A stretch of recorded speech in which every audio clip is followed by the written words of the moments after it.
महाराष्ट्र युवा वक्ता ऑनलाईन वक्तृत्व स्पर्धा 2020मध्ये मी मनीषा मकरंद पावले जिल्हास्तरीय स्पर्धेसाठी विषय वृद्ध आईवडिलांच्या व्यथा. खरंच सध्या समाजामध्ये पाहायचं झालं तर वृद्ध आईवडिलांच्या व्यथा खूप वाईट झालेल्या आहेत. जसं की त्यांना आदराची वागणूक दिली जात नाही वृद्ध आईवडिलांना. काही काही ठिकाणी आपण पाहतो की आई-वडील जे कष्ट करतात, लहानपणापासून त्या मुलांना खूप तळहाताच्या फोडाप्रमाणे सांभाळतात. त्यांना कोणत्याही म्हणजे कोणत्याही गोष्टीची उणीव भासून देत नाही. तोच मुलगा जेव्हा मोठा होतो, व्यसनाच्या अधीन जातो आणि जे काही आईवडिलाकडे शेती, घर असतं ते सुद्धा व्यसनाच्या अधीन जाऊन वडिलांना सारखं पैसे मागून तो त्यांना विकण्यासाठी मजबूर करतो. आईवडील जेव्हा शेती, घर विकतात, तेवढं करून सुद्धा तो नेहमी पैसे मागत असतो. त्यामुळे आईवडील कर्ज काढून सुद्धा त्याचा पैसे त्याला देत असतात, तरीही त्याची गरज भागत नाही. शेवटी आईवडील आत्महत्या करून जीवन संपवतात. अशा काही काही घटना खूप पाहायला मिळतात. जसं की काही आईवडिलांना घरातून हाकलून दिलं जातं. त्यांना सांगितलं जातं की आम्ही तुम्हाला सांभाळू शकत नाही, तुम्ही इथे राहू नका.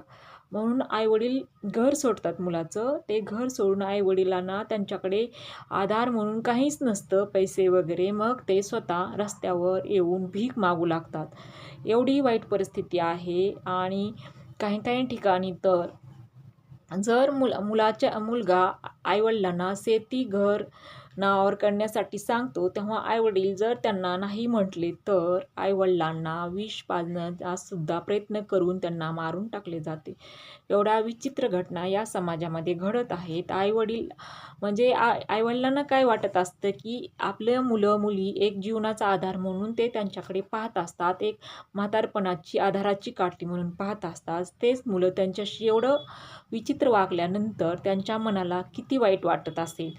की जसं की काही आईवडील तर आपल्या मुलांना ज्यांच्याकडे पैसे असतात, श्रीमंत असतात, ते त्यांना शिक्षण घेण्यासाठी परदेशी पाठवतात.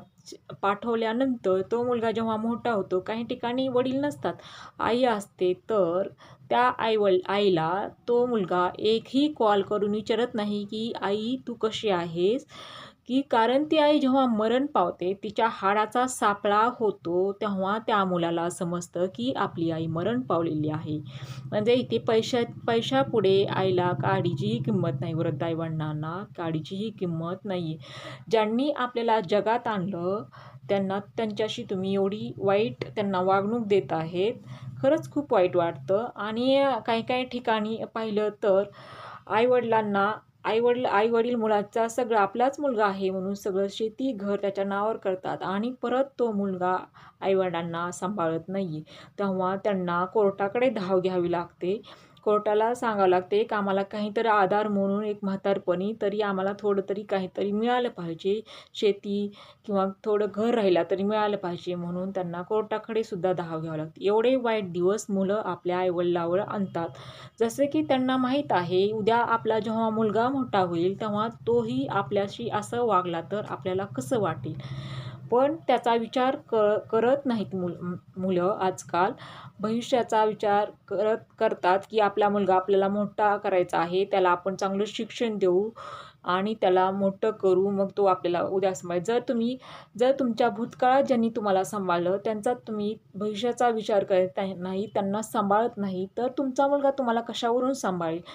जसं की म्हणतात की जसं आपण कर्म करता, जैसे कर्म करेगा वैसे फल देगा भगवान. जसं तुम्ही कर्म कराल तसंच तुम्हाला फळ मिळेल. त्यामुळे वृद्ध आईवडिलांच्या जसं व्यथा आहेत, खूप वाईट व्यथा आहेत. काही काही आईवडील अडाणी असतात, तर त्यांना हेही माहीत नसतं. काही काही मुलं आईवडिलांना सोडायला वृद्धाश्रमात जातात आणि तेव्हा त्यांना माहीत नसतं की ही वाट कुठे जाते. आई-वडिलांना हे माहीत नसतं की ही वाट जेव्हा त्यांना कळतं की आपला मुलगा आपल्याला वृद्धाश्रमामध्ये सोडून गेलेला आहे, तेव्हा त्यांना खूप वाईट वाटतं आणि रडायला येतं. की जसं की त्यांचं वय राहिलेलंच असतं की ते 10-20 वर्ष जगायचं राहिलेलं असतं आयुष्य त्यांचं. आणि त्यांना असं वाटत असते भजन, कीर्तन, सेवा, थोडीफार देवाचं नामस्मरण आणि नातवंडामध्ये त्यांना रमायचं असतं. पण तेही त्यांच्या नशिबात नसतं. आणि आई-वडील म्हणजे सध्याच्या परिस्थितीमध्ये बोज वाटू लागलेले आहेत. अशा आईवडिलांच्या खूप व्यथा आहेत. काही काही खेडेगावीसुद्धा 70-80 वर्षाच्या आजी-आजोबासुद्धा शेतामध्ये कष्ट करून स्वतःचा संसार थाटतात. कारण का मुलगा त्यांना विभक्त ठेवतो आणि त्यांच्याकडे काहीही लक्ष देत नाही. त्यामुळे त्यांना स्वतःचा संसार म्हातारपणी जरी त्यांना काही होत नसलं तरी पोटापुरतं कष्ट करून त्यांना जगावं लागतं. अशा खूप घटना आहेत की ज्या वृद्ध आई-वडिलांना खूप म्हणजे आदर दिला जात नाही. त्यांना खूप म्हणजे वाईट प्रकारची वागणूक दिली जाते. तर मला असं म्हणायचं आहे की खरंच असं कोणीही कुणाशी वागू नये. उद्या आपला जसं पेराल तसं नक्कीच उगवणार आहे. जर तुम्ही तुमच्या आई वाईट वागला तर उद्या तुमचा मुलगासुद्धा तुमच्याशी वाईट वागेल आणि तुम्ही जसं की तुम्हाला माहिती नाही तुमचा मुलगा उद्या तुमच्याशी कसं वागेल. त्याच्यासाठी तुम्ही एवढं कष्ट करताय आणि ज्यांनी तुमच्यासाठी कष्ट केलाय त्यांचा तुम्ही विचार करत नाहीये. म्हणजे ही खूप वाईट एक वैचारिक विचार करायला लावणारी एक कल्पना आहे. त्यामुळे मला असं म्हणायचं आहे, की वृद्ध आई-वडिलांशी प्रेमानं वागा, त्यांना प्रेम द्या, त्यांना आधार द्या. त्यांना थोडंसं कसं त्यांना पण थोडंच जगायचं असतं, तर त्यांना प्रेम देऊन त्यांना मान-सन्मान द्या, असंच मला सांगायचं आहे. धन्यवाद.